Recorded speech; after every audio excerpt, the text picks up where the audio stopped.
നമ്മുടെ മലയാള സിനിമ എത്രത്തോളം ഉയർന്നു നിൽക്കുന്നു എന്നതിന്റെ ഏറ്റവും ഒടുവിലത്തെ ഉദാഹരണമാണ് നമ്മുടെ കൈകളിലേക്ക് മലയാള സിനിമ നൽകുന്ന ആ പുരസ്കാര നേട്ടങ്ങൾ ഓരോന്നും. ഉറപ്പായിട്ടും മലയാള സിനിമയ്ക്ക് ഇത് അഭിമാന ദിനം തന്നെയാണ്. രാജ്യത്തെ പരമോന്നത ചലച്ചിത്ര ബഹുമതിയായ ദാദാസാഹേബ് ഫാൽക്കെ പുരസ്കാരം അങ്ങനെ നമ്മുടെ സ്വന്തം ലാലേട്ടൻ ഏറ്റുവാങ്ങുന്ന കാഴ്ച നമ്മൾ കണ്ടു. രാഷ്ട്രപതി പുരസ്കാരം സമ്മാനിച്ചു.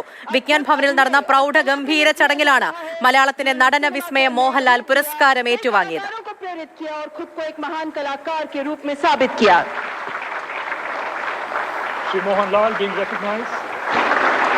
Shri Mohanlal being recognized for his monumental contributions, unparalleled versatility, artistry that have profoundly shaped narrative cinema, inspired generations of artists, cemented his legacy as a cultural phenomena and a great master of his craft.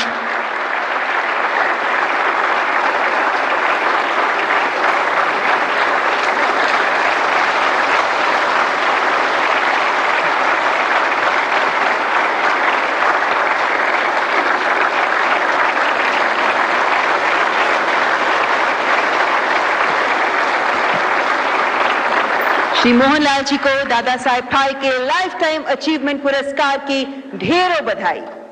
Thank you, Honorable President and distinguished guests. Many congratulations, Shri Mohanlal. Ladies and gentlemen, we now play a short film that takes... പുരസ്കാരം പ്രഖ്യാപിച്ചത് മുതൽ ഈ ഒരു കാഴ്ച കാണാൻ വേണ്ടിയിട്ടാണ് നമ്മൾ ഓരോരുത്തരും കാത്തിരുന്നത്. അഭിനയ മികവിന്റെ കിരീടം അങ്ങനെ ലാലേട്ടൻ ചൂടിയിരിക്കുകയാണ്. അതിനുശേഷം കുറേ കാര്യങ്ങൾ സംസാരിച്ചു. നമ്മളത് കേട്ടതാണ്. തന്റെ ആത്മസ്പന്ദനമാണ് സിനിമയെന്നാണ് പുരസ്കാരം ഏറ്റുവാങ്ങിയ ശേഷം അദ്ദേഹം പറഞ്ഞത്. ഈ നേട്ടം അത് സിനിമാ രംഗത്തിനാകെയുള്ള അംഗീകാരമാണ് എന്നും ലാലേട്ടൻ പറഞ്ഞു. I believe this is a destiny's gentle hand allowing me to accept this award on behalf of all those who have shaped Malayalam cinema with their vision and artistry. To be honest, I never dared to dream of this moment, not even in my wildest dreams. And so this is not a dream come true. This is something far greater. It's magical. It's sacred. It roots me more deeply in gratitude and responsibility. I accept this award as the blessing of my forerunners, the legendary masters of Malayalam cinema, past and present.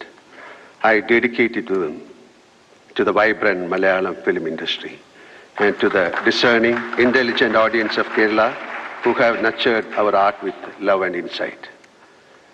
As Kumaran Ashan, the great poet, reformer, and philosopher once wrote in Veena-Poovu, Chidayilazhnu poyathu mallu chiramanoharamaya poovidu. This flower did not merely fall into the dust. It lived a life of beauty. Let this moment be a tribute to all those who bloomed with brilliance and faded with grace, leaving behind a fragrance that continues to inspire. As an actor and film personality, this honor strengthens my resolve. It deepens my commitment to cinema, and I pledge to continue my journey with renewed sincerity, passion, and purpose. Entertainment ഡെസ്കിൽ നിന്നും ദിവിഷ് മണി നമ്മളോടൊപ്പം വിവരങ്ങളുമായി ചേരുന്നുണ്ട്. ദിവിഷ്, നമ്മുടെ മലയാള cinema, നമ്മളുടെ മലയാള ഭാഷ അത് എത്രത്തോളം ഉയരത്തിലാണ് എന്നുള്ളത് തല ഉയർത്തി അഭിമാനത്തോടു കൂടി നമ്മൾ നോക്കിക്കണ്ട നിമിഷങ്ങളായിരുന്നു ഈ കാണുന്ന ഓരോന്നും, അല്ലേ? നമ്മുടെ ലാലേട്ടൻ ഏറ്റവും വലിയ പുരസ്കാരം ഏറ്റുവാങ്ങുന്നു. അതിനുശേഷം പറഞ്ഞ ഓരോ കാര്യങ്ങളും, ഇപ്പോൾ പുരസ്കാരത്തിന് വേണ്ടി ലാലേട്ടനെ വേദിയിലേക്ക് ക്ഷണിക്കുന്നത്, പുരസ്കാരം ഏറ്റുവാങ്ങുന്നത്, ആ സ്ക്രീനിൽ ഓരോ കഥാപാത്രങ്ങളും കാണിക്കുന്നത്, അദ്ദേഹത്തിന്റെ സംസാരം, അത് കഴിഞ്ഞ് രാഷ്ട്രപതി പറയുന്നത് ഉൾപ്പെടെ അഭിമാനത്തോടു കൂടിയല്ലാതെ നമുക്ക് കേട്ടിരിക്കാനേ പറ്റില്ല. അതോടൊപ്പം തന്നെ മലയാള സിനിമ തലയുയർത്തുന്നത് നമ്മുടെ ഉർവശി ചേച്ചിയിലൂടെയും വിജയരാഘവൻ, അതോടൊപ്പം തന്നെ മിഥുൻ മുരളി, അങ്ങനെ ഓരോ അഭിമാന താരങ്ങളും. പൂജ, സത്യത്തിൽ ഈ നമ്മുടെ പ്രിയപ്പെട്ട മോഹൻലാൽ ഫാൽക്കെ പുരസ്കാരം ഏറ്റുവാങ്ങുമ്പോൾ നമ്മൾ ഈ അഭിമാനത്തിൻ്റെയോ അല്ലെങ്കിൽ മലയാള സിനിമ നേടുന്ന വലിയ കൊടുമുടികളിലേക്കൊന്നും നോക്കിയില്ല. ഒരു സാധാരണ മലയാളി, ഒരു സാധാരണ മോഹൻലാൽ ആരാധകൻ, അല്ലെങ്കിൽ എപ്പോഴെങ്കിലും മോഹൻലാലിൻ്റെ ഒന്നോ രണ്ടോ അല്ല നൂറുകണക്കിന് സിനിമകൾ കാണാത്ത മലയാളിയില്ല എങ്കിലും കണ്ടിട്ടുള്ള ഒരു സാധാരണ മനുഷ്യൻ്റെ ഹൃദയത്തിലുണ്ടാകുന്ന ഒരു ആത്മസംതൃപ്തിയുണ്ട്. ഒരുപക്ഷെ മോഹൻലാലിന് ആ സന്തോഷം കിട്ടിയോന്ന് എനിക്കറിയില്ല. അതിൽ കൂടുതൽ സന്തോഷമായിരിക്കും ഒരു പക്ഷേ മോഹൻലാൽ ആ ഫാൽക്കെ പുരസ്കാരം ഏറ്റുവാങ്ങുമ്പോൾ നമ്മുടെ കണ്ണുകളിൽ, നമ്മുടെ ഹൃദയത്തിൽ, നമ്മുടെ കൈകളിൽ വരെ അനുഭവിച്ചത്. അത്രയേറെ സന്തോഷവാന്മാരായി മോഹൻലാലിനെ കാണുന്ന ഈ കാലം അത്രയും നമുക്ക് മോഹൻലാലിനെ മാറ്റിവെച്ച് അല്ലെങ്കിൽ മാറ്റി ചിന്തിക്കാൻ ഒരു ജീവിതമുണ്ടോ? കാരണം നമ്മുടെ ഏത് സന്തോഷത്തിലായാലും സങ്കടത്തിലായാലും അല്ലേ ദേഷ്യത്തിലായാലും ഒക്കെ മോഹൻലാൽ ഏതെങ്കിലും രൂപത്തിൽ നമ്മുടെ ചുറ്റുമുണ്ട്, നമ്മുടെ ഉള്ളിലുണ്ട്. അപ്പോൾ മോഹൻലാലിനേക്കാൾ കൂടുതൽ, അതാണ് എനിക്ക് തോന്നുന്നു, ഈ അടുത്ത കാലത്തൊന്നും ഇങ്ങനെ ഒരു പുരസ്കാരം ഒരുപക്ഷെ ഒരാൾ ഏറ്റുവാങ്ങിയിട്ടുണ്ടല്ലോ. ആ പുരസ്കാരം ഏറ്റുവാങ്ങുന്ന ആളേക്കാൾ കൂടുതൽ സന്തോഷം അത് കണ്ടു നിന്നവർക്ക് ആ വേദിയിലേക്ക് തന്നെ നോക്കുക, ആ സദസ്സിലേക്ക് നോക്കുക, വിജ്ഞാൻ ഭവനിലെ എല്ലാവരും എഴുന്നേറ്റ് നിന്ന് കൈയടിച്ച ആ വലിയ കരഘോഷത്തോടു കൂടിയിട്ടാണ് മോഹൻലാലിനെ ആ വേദിയിലേക്ക് ആനയിക്കുന്നത്. എനിക്ക് അവിടെ അവർ തയ്യാറാക്കിയ വീഡിയോ ചിത്രം വരെ നമുക്കറിയാം.